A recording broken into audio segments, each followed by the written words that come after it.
The both of them held each other close, their hearts beating together in symphony. A heavy silence suddenly descending upon the atmosphere. Carried away by their emotions, the sudden urge to explore places they had never been set in. They started touching each other, feeling each other, their passion fueled by the need to satisfy the forbidden flame that burned in their hearts. And in the twinkle of an eye, the two souls became one that evening. Ada and Chima broke their promise to each other to wait for their wedding night and made love just by the riverbank under the gaze of the full moon. The both of them managed to get through the next few days.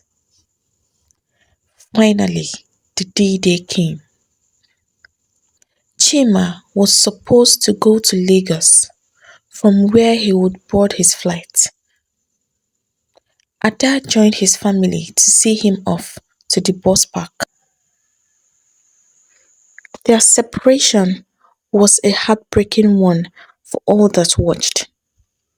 They held each other and cried to their heart's content. Ada had spent the past few days making two identical beads, one of which she wore on her hand. As the bus was about to depart, she held Chima's hand and put the other bead on his wrist as she said to him, "I made these bracelets for us, Chima. Let it always remind you of me and the love that we share." He gave her a hug for the umpteenth time. Just then, the bus driver announced that it was time to go. Chima very painstakingly let go of Ada and got on the bus. Ada stood waving with tears in her eyes until the bus disappeared. Chima's mother came up to her and held her close, offering her comfort.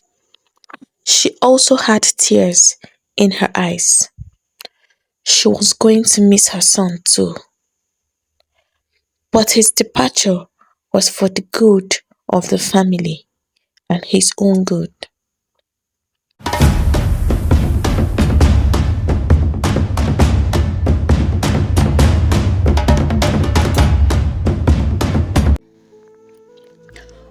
Once upon a time, nestled among the lush green hills of eastern Nigeria, there lay a quaint village that seemed untouched by time.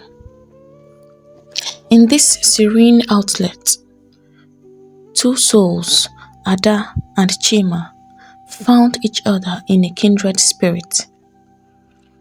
Their bond was forged in the innocent days of childhood, where laughter filled the air and dreams soared high.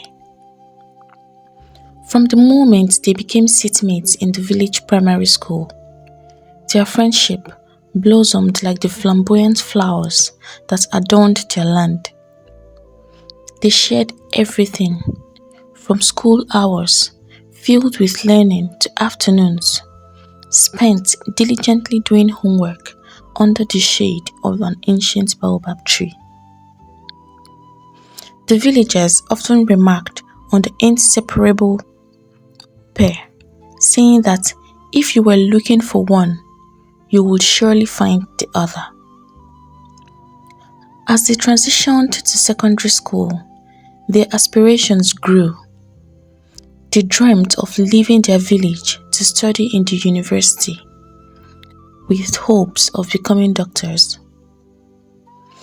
As time passed, their bond became stronger, the duo becoming nearly inseparable. The villagers with knowing smiles, would often tease them, playfully calling them husband and wife. Yet, as the sun set on their teenage years, a different kind of affection began to bloom between them. It was a tender, unspoken love that grew with each shared glance and gentle touch. Chima suddenly became aware of how beautiful Ada had become.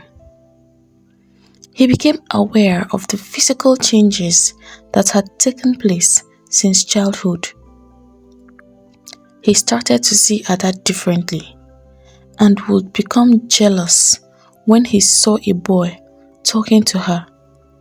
Sometimes he would fight or confront anyone who came close to Ada in a bid to mark his territory. One fateful evening, as the crickets sang and the moon cast a silver glow over the village, Chima's heart could no longer bear the silence.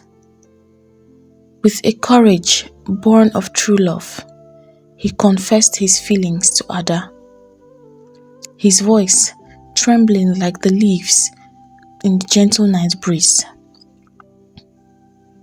Ada's eyes sparkled with unshed tears of joy, for her heart had long echoed Chima's sentiments.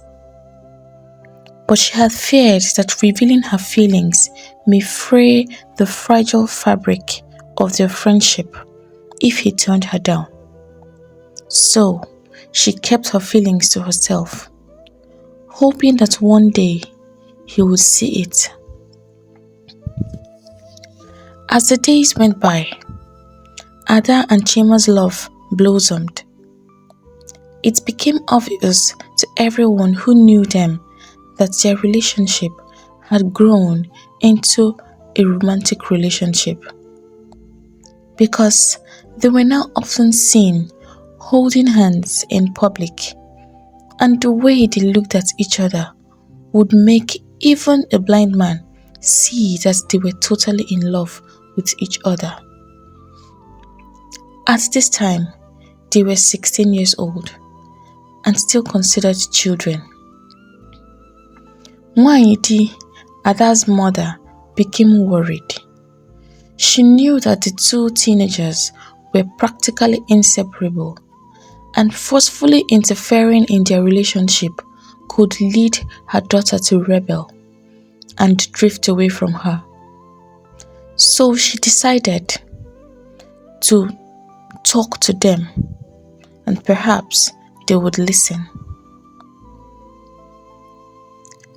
She summoned both of them one morning. "My children," she began, with a smile on her face to ease the tension in the atmosphere. "I called the both of you because I want to tell you something very important. I know that the both of you have been very close since you were children, and I am happy to see that you have grown together and still remain friends. I also know that something has changed between the both of you. I see it, and so does every other person in this village." She looked into their eyes, as if searching their hearts, as she asks, "Adanaya, Chima, am I correct or not?" The both of them look at Mama Ada as they nod their heads in acceptance.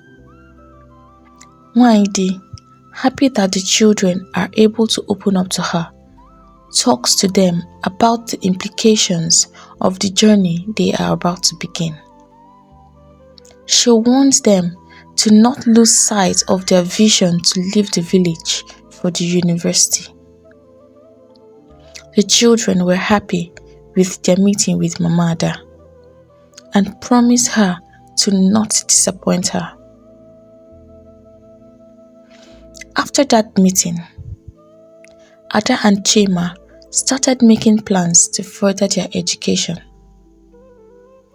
It was during that period that Chima's uncle, Uncle Emma, who lived overseas, insisted that since Chima was very intelligent and wanted to be a doctor, it was better if he came to join him over there and study overseas.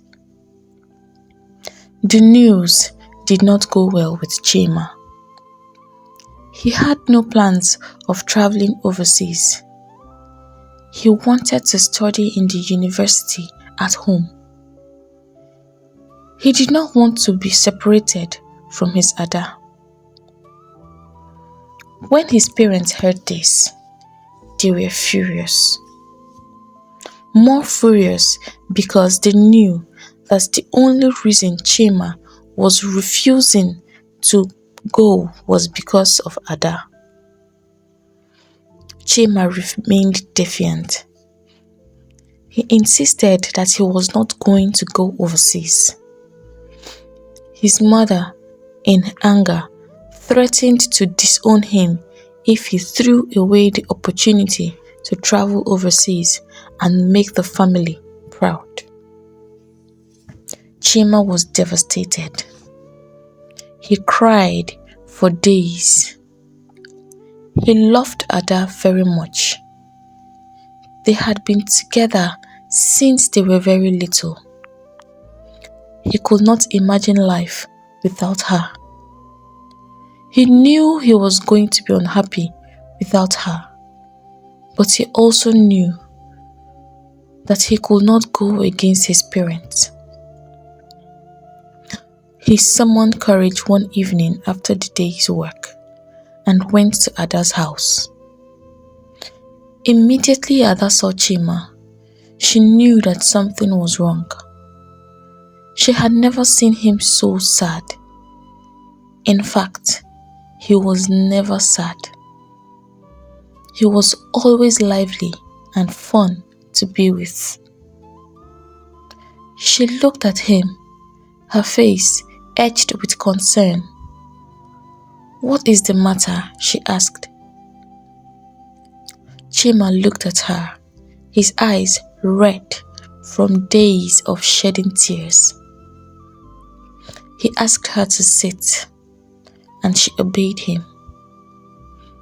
Chima, now in tears, told Ada about his uncle's plan for him to join him overseas. Ada was speechless when she heard this. It was as if the world had stopped. Tears flowed down from her cheeks uncontrollably.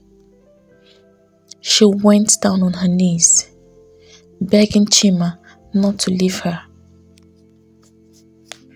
The whole situation was heartbreaking for Chima. He hated to see her cry this way, but there was nothing he could do about it. He told her that his parents had threatened to disown him if he went against them. In a bid to console each other, they held each other and cried together for a long time. That night, Ada could not sleep. She cried and cried. Her heart was in pain. She could not bear the thought of living without Chima. Mama Ada heard all that Chima had told Ada that evening. Her heart ached for her daughter. Ada had refused to eat that night. So Nwaanyị knew that her daughter was really hurting. Joining her in her room, Mama Ada consoled her daughter. She held her in her arms, comforting her with her presence and offering her a shoulder to cry on. That day on, Ada and Chima spent every little time they had together. They were seen everywhere and did everything together. Sometimes they would go to the river just to spend some time alone with each other. Chima's uncle had already started making plans for him to travel, and as time drew nearer for him to depart, they both became more sad and afraid. Both Chima and Ada was bothered by the same fear. Ada was afraid that Chima would go abroad and forget about her. Probably he would meet one of these fine abroad girls and forget about her. Chima was also afraid that another man would take away his Ada from him before his return. This worried the both of them greatly. They could not sleep or eat. A few days before Chima was set to travel, Ada decided to let him know her fears. They had gone to the river as usual for the last time before his departure. The both of them were unusually quiet. They just sat and stared at each other as if trying to absorb each other. A few minutes passed and Ada broke the silence. "Chima," she said, her voice quivering from the tears she was desperately trying to hold back. "Please, promise me you will not forget me. Promise me you will come back to me." She could no longer hold back her tears. They flowed freely down her cheeks. Chima got up from where he sat and moved close to her. He held her hands. "Look at me," he said, using his other hand to raise her face up to his and wipe the tears from her eyes. "My Ada, I can never forget you. I have loved you since I have learned to love. I promise you, I will never ever forget. And as soon as I finish with my studies, I will come back to you, and you will be my wife. I can never love another girl the way I love you. I just pray that another man will not take you away from me before, God forbid," Ada interrupted him. "Chima, I cannot love another man.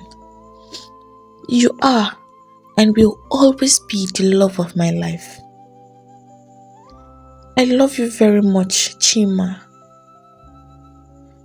"And I love you too, Ada," Chima replied, his face shadowed by the pain he felt in his heart.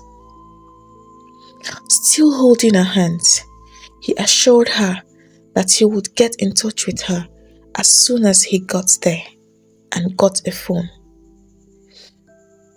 At that moment, Ada remembered the little piece of paper where she had written her mother's phone number. She brought it out and gave it to him. The both of them held each other close, their hearts beating together in symphony. A heavy silence suddenly descending upon the atmosphere. Carried away by their emotions, the sudden urge to explore places they had never been set in. They started touching each other, feeling each other, their passion fueled by the need to satisfy the forbidden flame that burned in their hearts. And in the twinkle of an eye, the two souls became one that evening. Ada and Chima broke their promise to each other to wait for their wedding night and made love just by the riverbank under the gaze of the full moon. The both of them managed to get through the next few days. Finally, the D-Day came.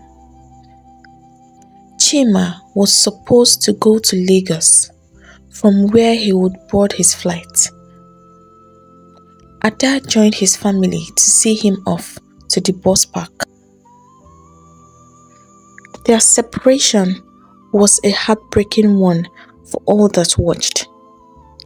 They held each other and cried to their heart's content. Ada had spent the past few days making two identical beads, one of which she wore on her hand. As the bus was about to depart, she held Chima's hand and put the other bead on his wrist as she said to him, "I made these bracelets for us, Chima. Let it always remind you of me and the love that we share." He gave her a hug for the umpteenth time. Just then, the bus driver announced that it was time to go. Chima very painstakingly let go of Ada and got on the bus. Ada stood waving with tears in her eyes until the bus disappeared. Chima's mother came up to her and held her close, offering her comfort. She also had tears in her eyes. She was going to miss her son too. But his departure was for the good of the family and his own good. Ada spent the next few days locked up in her room, barely eating. She had lost her father when she was a child, so she grew up alone with her mother. Mama Ada was worried about her daughter. That was all that she had left in the world, and she was determined to see her succeed. The first thing she knew she had to do was to bring her daughter out from the shell she had put herself into. After the first week, Mama Ada decided it was time to talk to her daughter about taking her life seriously. One morning, she went into Ada's room, determined to talk to her. Surprisingly, she found Ada all fresh and looking as beautiful as ever. A big smile lit up Mama Ada's face. Ada, this one that you are happy today. I hope all is well." Ada looked at her mother, a smile slowly forming on her lips. "Mama, I have decided to be happy and make myself happy. I will go to the university and study just like Chima and I had planned, so that when he comes back, I will also be educated and not just one village girl." Her mother smiled. "Adanaya, I'm happy you have decided to move on with life. I am always here to support you every step of the way. Since your father died, it is the knowledge that I have a beautiful and intelligent daughter like you that keeps me going. I want you to be happy and successful, and I will work hard to make sure that you study and become successful, my child." "Thank you, Mama," Ada replied as she knelt down to thank her mother. "I will study hard and make you proud." Ada had no idea that life did not always go as one planned. One morning, a few weeks later, Ada woke up feeling tired and ill. It was strange because she was rarely sick and was perfectly okay the day before. She was unable to get up and had to spend the whole day in bed. Her body temperature was normal and there was no fever. So her mother felt that all she needed was just a little rest and she would be fine. But the tiredness seemed to never go away. Ada became less active. All she did was sleep, eat, and sleep some more all day long. Mama Ada became suspicious, but she kept her suspicions to herself and prayed it would be false. As the days went by, she noticed that Ada's body had started changing and her suspicion was confirmed. Mama Ada called her daughter to ask a few questions. Immediately Ada saw her mother's face, she became scared. She knew that something was going on with her and had suspected for days that she was pregnant. "Sit down, Ada," her mother said sternly. Ada obeyed. Mama Ada looked straight into her daughter's eyes. "Tell me the truth, Ada. Are you pregnant?" Ada looked down as she fumbled with her hands. "Answer me," her mother barked. Ada burst into tears. "I don't know, Mama," Ada cried out. "Did Chima touch you?" Mama Ada asked, a blank look on her face. "Yes, Mama," Ada, now crying bitterly, replied. "I'm sorry, Mama. It was a mistake." Mama Ada shook her head in disappointment. "I'm very disappointed in the both of you. After all I said to you both, you still went ahead and did this. Ada. See, now he's gone far away to chase his dreams. Look at you, bearing the consequences alone. Ada Naya." Ada knelt down in tears, begging her mother to forgive her. Mama Ada was bitter in her heart. She was so sad that things were turning out this way.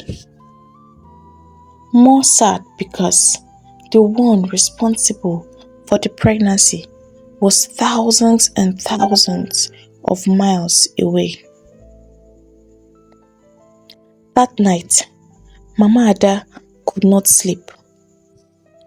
She kept thinking of what to do. The deed had been done. She only needed to figure out a way to make things right. Ada was all that she had left in the whole world, and she was determined to see her succeed at all cost.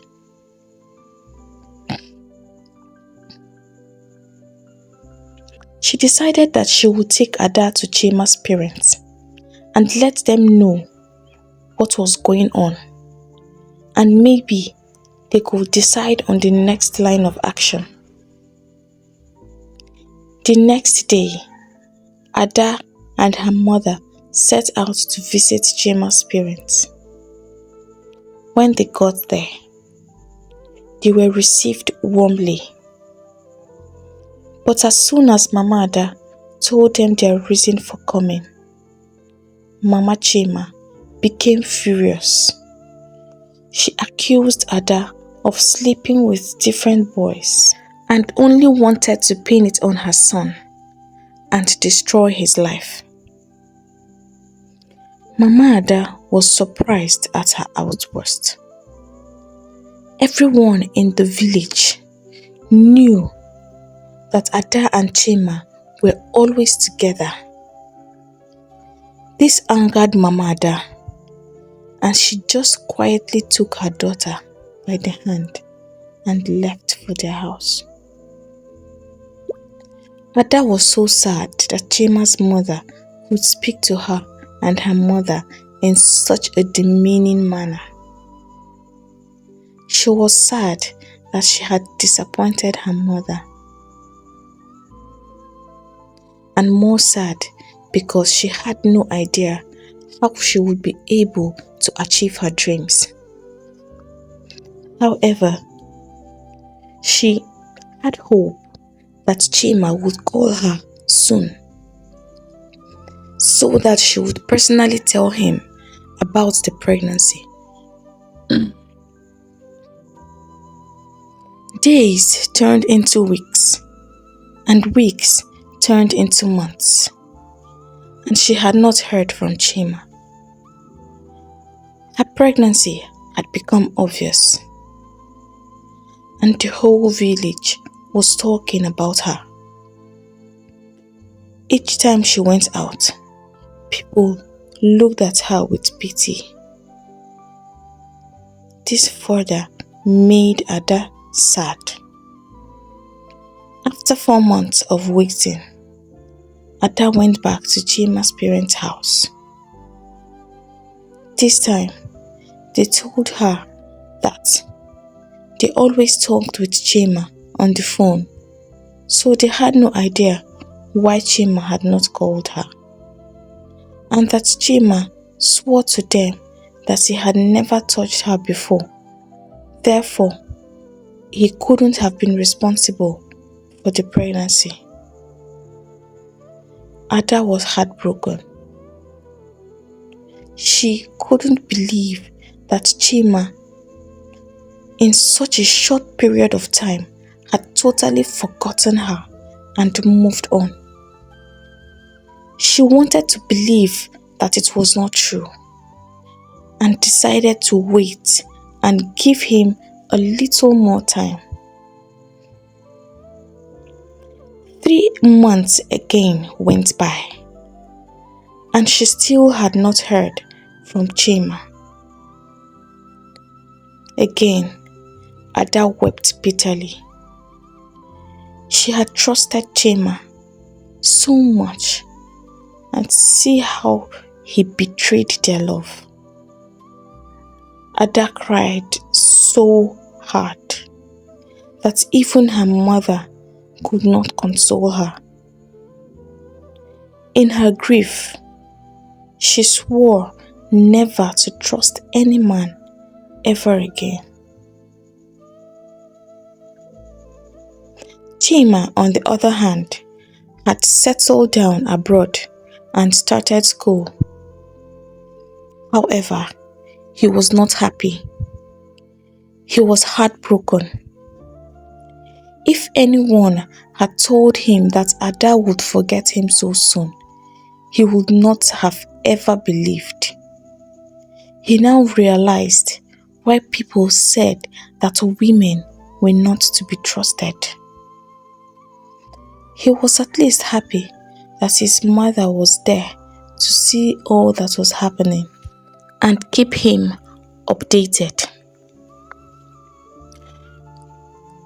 Chima's mother had told him that Ada had become loose since he left and was busy moving from one young boy to another. He wanted to call her and confirm this for himself, but he had lost the piece of paper which contained her mother's phone number. So he begged his mother to give Ada his own phone number. After a few days, his mother told him how Ada had insulted her and said she no longer wanted anything to do with him. At first, it was hard to believe, but as the days rolled into months, he got tired of waiting and decided that maybe all his mother had said was true after all. His mother had no reason to lie, and she had always seen Ada as her child too. Chima became heartbroken and sad. Soon, his sadness became anger, and he pushed all his energy into his studies. However, Ada was still a part of him that he could not forget.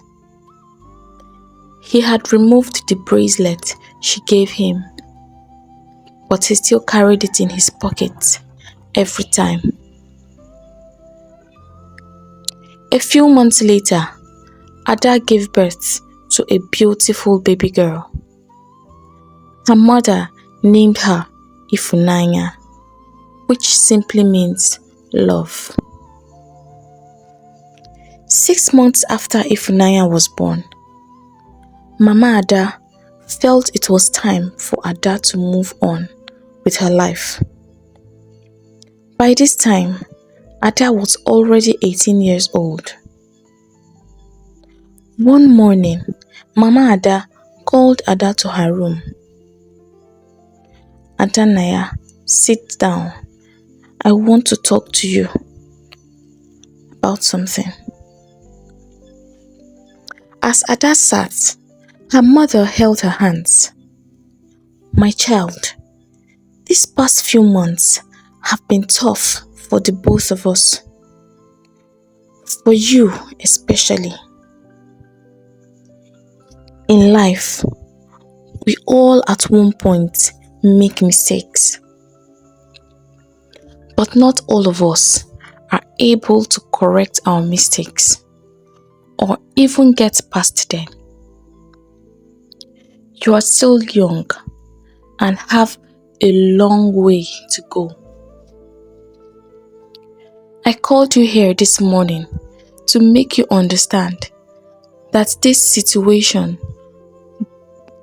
does not define you. When I look at you, I still see that young girl with big dreams somewhere inside you.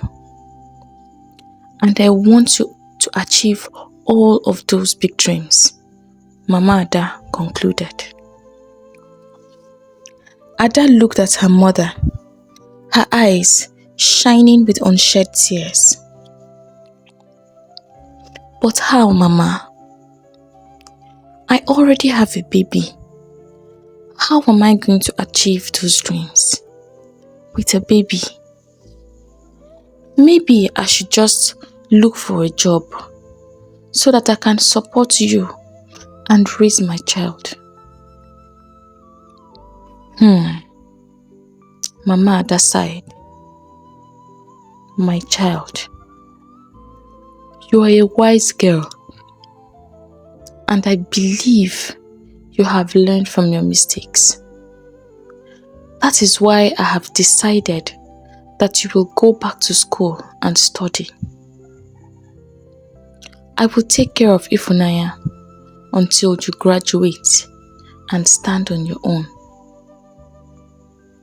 My clothes business is moving well, so I have enough to care for the two of you.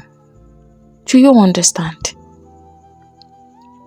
Ada knelt down and thanked her mother for giving her a second chance. She promised to never disappoint her again and to make her proud of her again. From that day, Ada's determination to succeed became stronger. She promised herself that she would work hard so that her mother would have no reason to regret believing in her. And also, those who thought her life was over would be put to shame. Over the next few weeks, Ada weaned Ifunanya of breast milk so that she could begin her journey. Ada had always been a very intelligent girl, so securing an admission was not a problem for her. At first attempt, she got admitted to the university to study medicine. The universe was working in her favor. 6 years had gone by. Chima had grown into an handsome young man. He had graduated from the university and was now a qualified doctor. He had no plans to remain abroad. He wanted to come back home and practice in his country.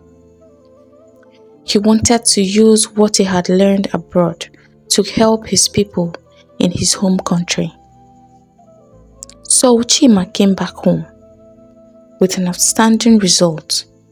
He very easily got a good paying job in one of the big hospitals in the city. He had plans to set up his own practice someday, but he would make do with this one for the time being. He had not seen his parents for almost 8 years now. So after he got settled in his new job, the next thing he did was to drive down to the village to see his parents. On his way to the village, his parents were not on his mind.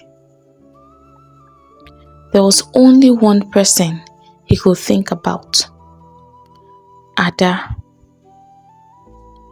He wondered what had become of her. She was probably married and had children by now. He fingered the bracelet in his pocket. He still loved Ada, but he wanted closure. He needed closure. Maybe then he would finally be able to move on. He made up his mind to talk to Ada. He wanted to know why she had left him the way she did. He wanted to know if their love had meant so little to her and why she had betrayed him so. But first, he would go to his parents' house and see them. They would be happy to see their son. He wanted to surprise them, so he did not tell them that he was coming back. Just as Chima had expected, his parents were happy to see him. Immediately his mother saw his car enter the compound. She came out to see who was driving.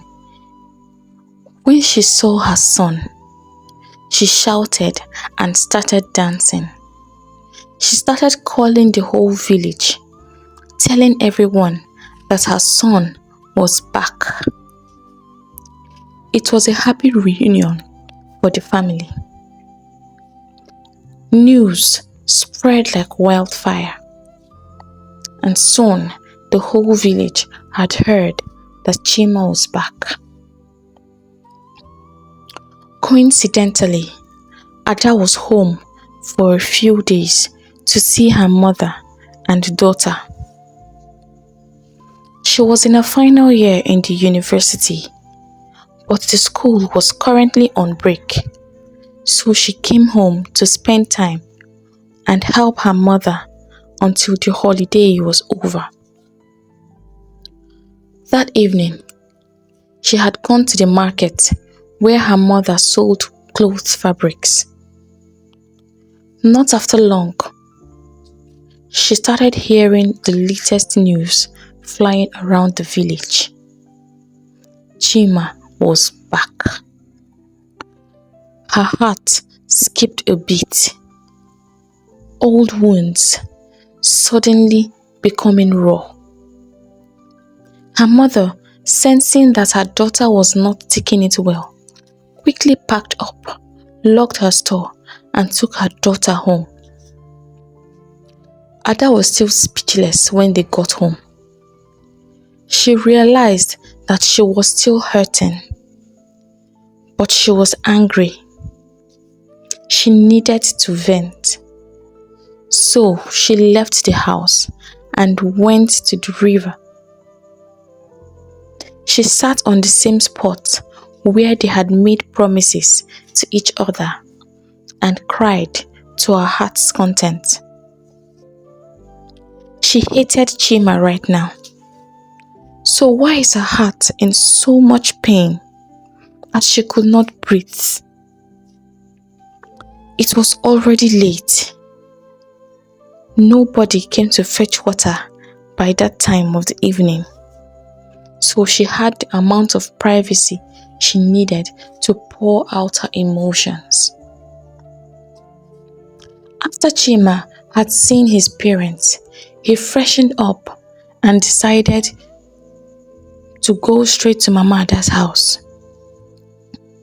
She liked him, so he hoped she was at least going to tell him where to find Ada. He deliberately avoided asking his mother about Ada. He did not want her to discourage him from seeing her. He strongly believed that talking to her would help him move on with his life. He told his mother that he wanted to stroll around the village and see how much it had changed. And so, he walked to Mama Ada's house. When he knocked, a beautiful little girl answered the door. He stood transfixed. The girl was a spitting image of him. He looked up and met Mama Ada's unsmiling face. "Go inside, Ifunanya," Mama Ada ordered, breaking the silence. She looked at Chima. "So it's true, you're back. Why are you here?" "Good evening, Ma," Chima greeted, suddenly remembering his manners. "Please, I want to see Ada." "She's not here. She went out," Mama Ada replied. "All right, I'll come back." And then Chima turned on his heels and walked away. His temper was rising. A lot of emotions were jumbled up inside him. He could swear on his life that that little girl was his daughter. The resemblance was too undeniable. He needed to think. He needed air. It was as if he was suffocating. Subconsciously, he walked until he realized where he was going. He was going to the river. When he came close to the spot where he and Ada had sat the last night and made love, promises, and that little girl he had just seen, he stopped in his tracks. On that same spot sat Ada, lost in deep thoughts. She did not hear him come until he came close. She jumped, ready to face the attacker, when she heard someone behind her. Shocked to see who it was.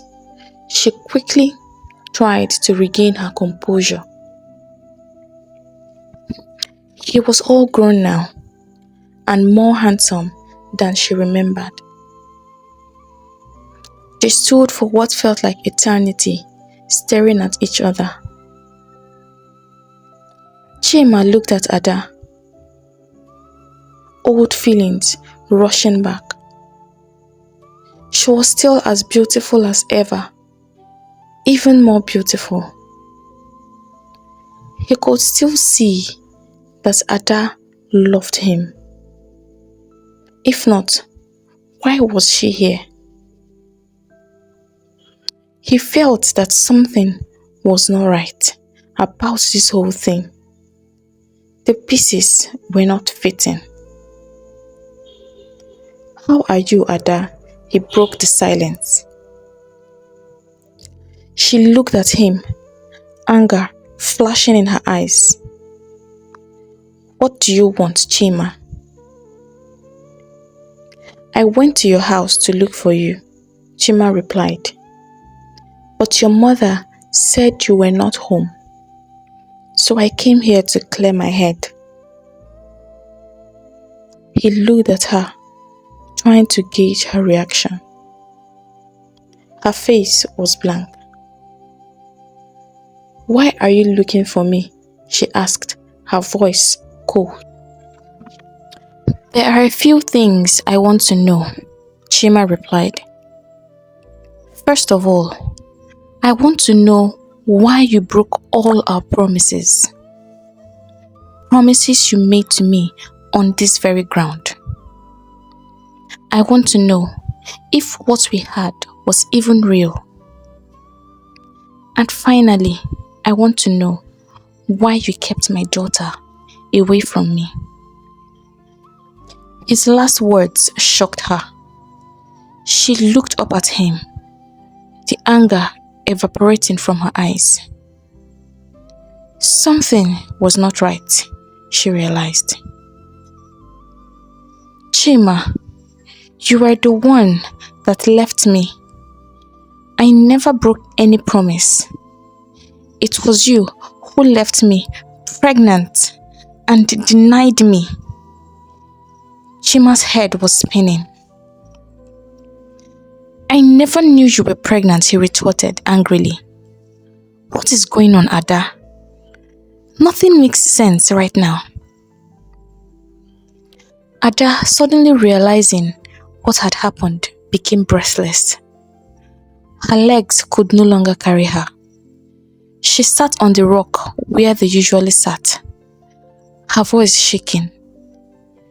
"Chima, it's your mother. Your mother did this." Now choking with tears, she repeated, "Your mother did this, Chima. Why? Why would she do this to us?" Confused, Chima sat down beside her. "What did my mother do?" And then Ada told Chima all that happened after he left. By the time she finished, Chima was furious. He got up and dragged Ada up. He held her by the hand as they marched into the village, heading straight to his parents' house.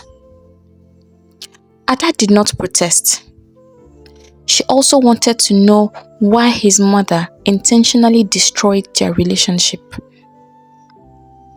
Immediately, Mama Chima saw her son marching angrily into the compound with Ada beside him. She knew there was trouble.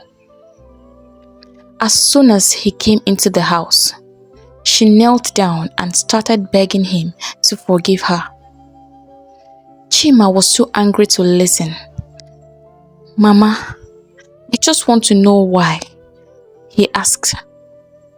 "My son," Mama Chima began, "I didn't want you to be distracted or start thinking about coming home. Worse, I didn't want my brother, Ima, to hear anything about this. He will be angry and be tempted to send you home." I was trying to do what was best for you. Chima's voice now cooled. What do you mean? What do you know about what is best for me? What about Ada? What about what she was going through and the pain she was feeling? What about my child?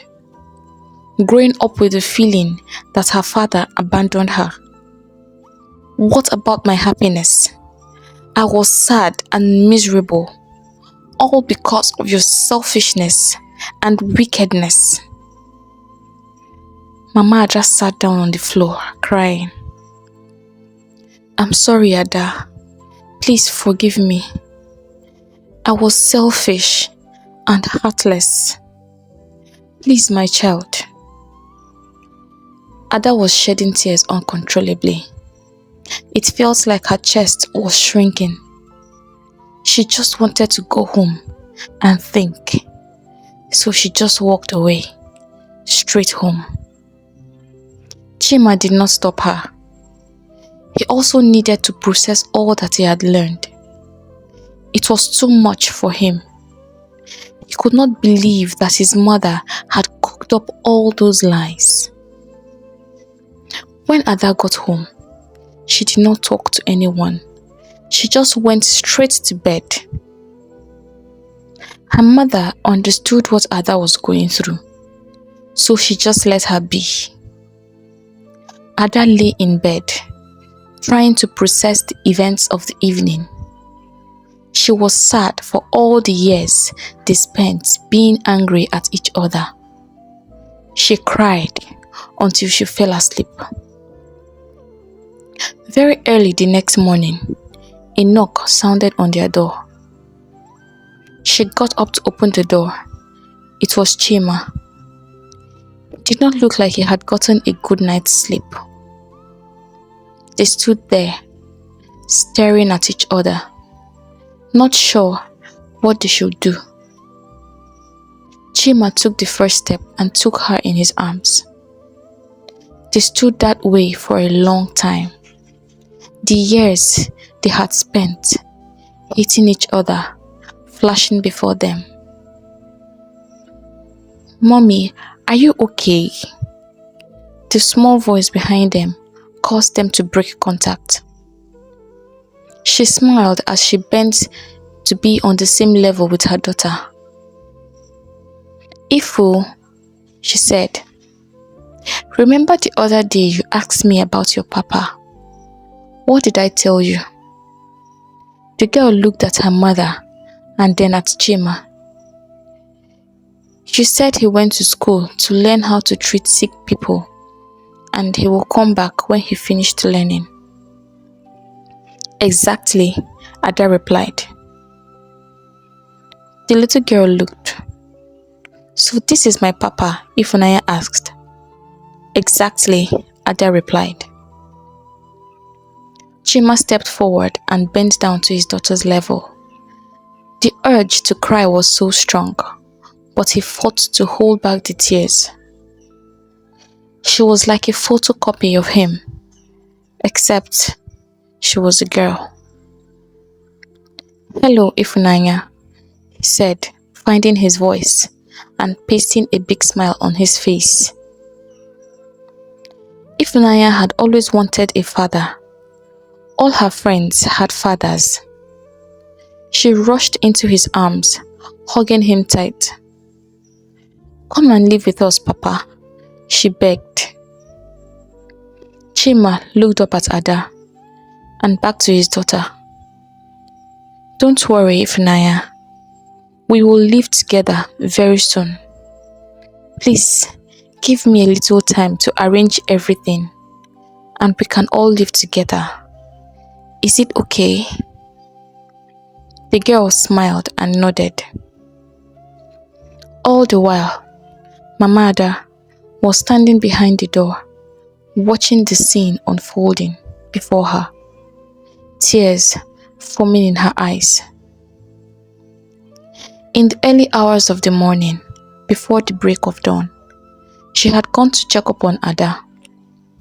It was then that Ada told her all that had happened the day before. She was happy that the both of them had found each other again after all they had been through.